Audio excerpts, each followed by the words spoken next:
Tonight, there's growing concern about the future of SNAP benefits for food assistance as the shutdown drags on.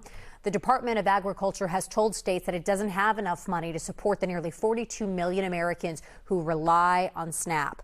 Virginia's governor has announced a state of emergency in response to this, which he says allows him to use the state dollars to fund SNAP benefits. Northern Virginia Bureau reporter Drew Wilder has more on what this means for more than 800,000 Virginians who rely on SNAP to put food on their tables.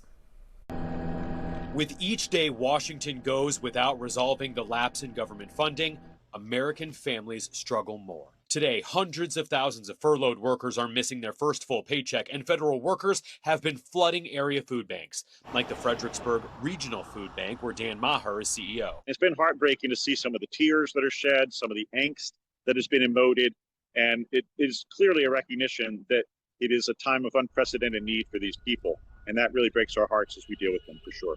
Virginia Senators Tim Kaine and Mark Warner are calling on the USDA to use reserve funds to help cover SNAP benefits in November. But as of now, states have been told federal dollars aren't coming in November. Virginia Governor Glenn Youngkin has declared a state of emergency that he says the state can use to cover Virginia's SNAP benefits. Because of the surpluses that we're running in Virginia, we have the ability to, at least for a little while, stand in the breach. And that's why my declaration of emergency yesterday allows me as governor to move funds and support these benefits, at least for a period of weeks. Youngkin says he isn't clear whether or not USDA will refund Virginia any money it spends covering SNAP.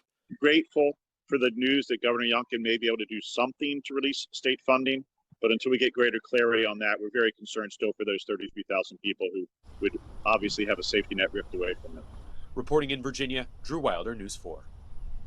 Mr. Youngkin says that he is in contact with the Trump administration and says the administration is working to identify, quote, pockets of money to help fund SNAP until the shutdown ends.